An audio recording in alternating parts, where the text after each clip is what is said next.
কে এই ব্যক্তি যিনি এতগুলো অমুসলিমদের সামনে আল্লাহু আকবার বলে স্লোগান দিলেন? তার এই ভিডিও খুব ভাইরাল হচ্ছে। তার নাম হলো খামজাত চিমায়েভ। তিনি হলেন রাশিয়ার নাগরিক। বর্তমানে তিনি আরব আমিরাত, দুবাই এদেশেরও নাগরিক। তিনি একজন মুসলিম ইউএফসি ফাইটার। আশ্চর্যের ব্যাপার হলো তার কেরিয়ারে এখন থেকে তিনি 20 বারের মতো লড়াই করেছেন, কিন্তু বক্সিং খেলা অবস্থায় একটি লড়াইও তিনি হারেননি। সাম্প্রতিক সময়ে তিনি ইউএফসি মিডলের চ্যাম্পিয়নের খেতাব জিতেছেন, যার কারণে তার নাম বিশ্বের সব জায়গায় ছড়িয়ে পড়েছে।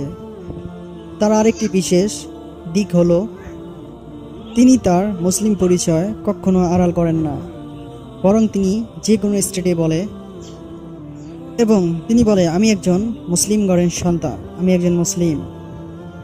প্রায় দেখা যায় যে ভিডিওতে তিনি জিতার পরে প্রেস কনফারেন্সে স্লোগান দেন আল্লাহু আকবার, আল্লাহু আকবার।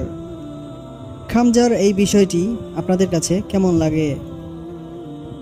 যদি এই বিষয়টি ভালো লাগে তাহলে আপনিও কমেন্টে আল্লাহু আকবার না লিখে যাবেন না। অবশ্যই ভিডিওটি শেয়ার করবেন অন্যদের শেখার ক্ষেত্রে, এবং ইসলামিক ভিডিও ভালোবেসে থাকলে চ্যানেলটি সাবস্ক্রাইব করে সঙ্গে থাকবেন। ভিডিওটি লাইক অবশ্যই শেয়ার করবেন।